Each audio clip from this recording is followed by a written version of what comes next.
Welcome to this PINE+RAIN Studio Explainer. Okay, so today we're diving into a modern crisis of power, and trust me, this affects literally every single one of us. We're going to look at the invisible architectures that are actually running our society. Think about the collapse of old political institutions on one side and the totally unchecked rise of a new technocratic elite on the other. We're stepping past the daily political noise to figure out the actual structural reality of the world we're living in right now. For the last couple of decades, we've all been sold an incredibly compelling myth. Silicon Valley marketed itself as the ultimate anti-establishment utopia. You know the exact vibe, right? The friendly, hoodie-wearing hacker in a totally open-plan office, promising to tear down entrenched power and just democratize the whole world. Well, I hate to break it to you, but that friendly hacker myth, it's completely dead. And it was pretty abruptly shattered by the massive data leak that dropped in June of 2026. So let's dive right into this. Here's our roadmap to unpack it all. First up, the explosive dialogue exposé. Then, we'll look at the theater of old politics, followed by the cynical tech rebellion. After that, we'll talk about being trapped in the binary. And finally, we'll explore a structural way out, the kingly way alternative. Part 1, the Dialog Society Exposé, the end of the friendly hacker. Back in June 2026, the hacktivist who goes by the name Maia Arson Crime completely exposed a network called Dialog. Now, this was not some standard industry networking event. It was actually a shadow governance structure put together by tech titans like Palantir's Peter Thiel and Arne Hoffman. Just listen to these actual seminar titles from their highly secretive 2026 retreat in Ireland. Navigating WWIII, Battlefield Technologies, and, I kid you not, Build a Cult. Right? These are definitely not the musings of utopian idealists. And get this, the retreat included sitting US senators and NATO commanders who were all deliberately using their personal email accounts just to dodge public records laws.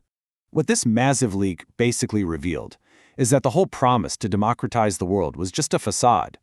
That egalitarian, power-to-the-people aesthetic was used brilliantly as a Trojan horse. Behind the casual wear and the ping-pong tables on those open-floor tech campuses, a deeply cynical, techno-authoritarian elite has been quietly making off-the-record decisions about the future of global warfare and even human biology. And they're doing it completely shielded from any public view or democratic oversight.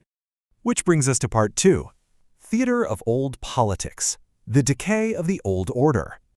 Look, if you're feeling totally exhausted by traditional government right now, you are 100% justified. To understand exactly how this new tech cabal bypassed us so easily, we really have to look at the completely sclerotic 20th century bureaucratic state that they're exploiting. The old political elite keeps control not by actually governing well, but through endless legalistic friction. We're told we have checks and balances, right? But think about environmental review boards that take literally decades just to approve a single bridge. By the time the paperwork is finally signed, the bridge is obsolete. We have congressional hearings that function entirely as performative theater just to generate viral sound bites, and defense procurement that's completely choked by archaic red tape. This isn't a functional state. It's essentially an engineered architecture of absolute paralysis. Now, the new tech elites, they accurately diagnose this rot. They look at the incumbent state and they just see a gerontocracy.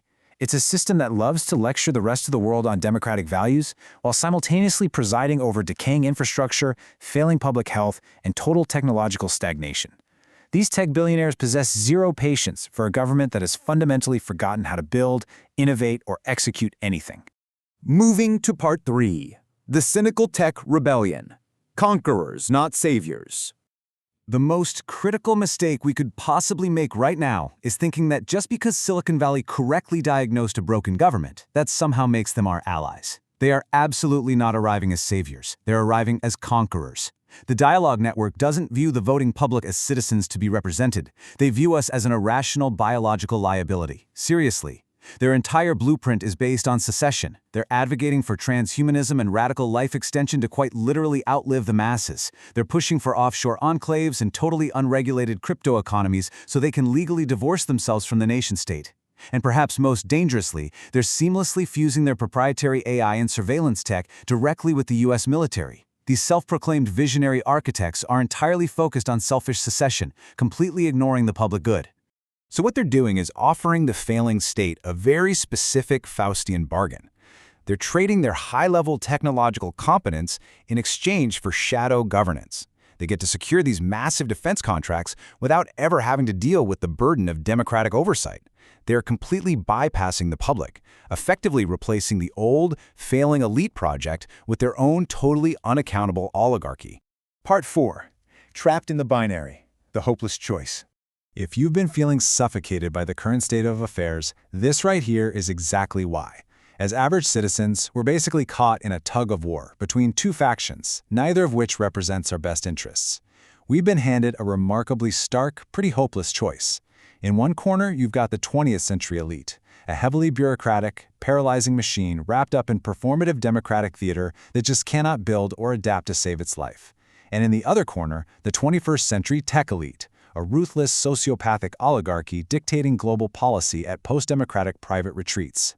They offer rapid progress, sure, but at the terrifying cost of total, inescapable surveillance. Neither of these factions serves the public. We are basically left to choose between endless, agonizing gridlock and an accelerated dystopian horizon. Finally, Part 5. The Kingly Way Alternative, a naturalistic exit. To actually escape this suffocating binary trap, we have to look entirely outside of our standard Western paradigms of power. This brings us to a fascinating traditional Chinese concept called Wang Dao, or the Kingly Way. Now, this isn't just some abstract, dusty philosophy. It is a deeply functional framework for modern accountability. It's rooted in the idea of Tian Ren Ho Yi, which is the organic unity of heaven and humanity. The Kingly Way acknowledges a hard truth that the American system constantly tries to hide. Hierarchy is an inescapable natural reality. But, and this is absolutely vital, it dictates that an elevated position is not some prize to be hoarded. It is a binding, inescapable moral duty to the social organism. This is a complete and total inversion of the tech elite's ideology. The Silicon Valley model essentially claims that having a high intellect grants you the right to secede from the masses and just govern in the shadows. But under the Kingly Way, the ruler is seen as the parent of the people. Legitimacy is not granted by how smart your code is or how much crypto you hold. Your legitimacy is completely conditional upon your ability to nourish the vulnerable and actually maintain social harmony. The second you stop doing that, you completely lose your right to lead. And this builds directly into the concept of Wu Wei, or effortless action. The Kingly Way fundamentally rejects both the suffocating legal friction of the old state and the brute force AI surveillance of the new oligarchy. Real order isn't achieved by paralyzing people in decades of environmental reviews, and it sure isn't achieved by monitoring their every single move with artificial intelligence. True order is achieved through the virtuous, responsible alignment of leadership with the actual, natural needs of the society. When you look at things through this lens, the reality of our current situation becomes glaringly obvious. Under this naturalistic framework, an elite network like Dialog, meeting in secret to build autonomous weapons while completely ignoring the decay of their own cities back home, would be recognized immediately for exactly what it is. It's not a group of bold visionaries. It is a parasitic disease within the body politic. It's a force acting violently against nature that literally must be purged if the social organism is going to survive. We know the old political theater has completely failed us, and we know the new tech oligarchy views us as nothing more than a liability. The only real path forward requires demanding both the competence of the new builders and the profound moral accountability that the old system completely lost. So, I'm going to leave you with this to think about.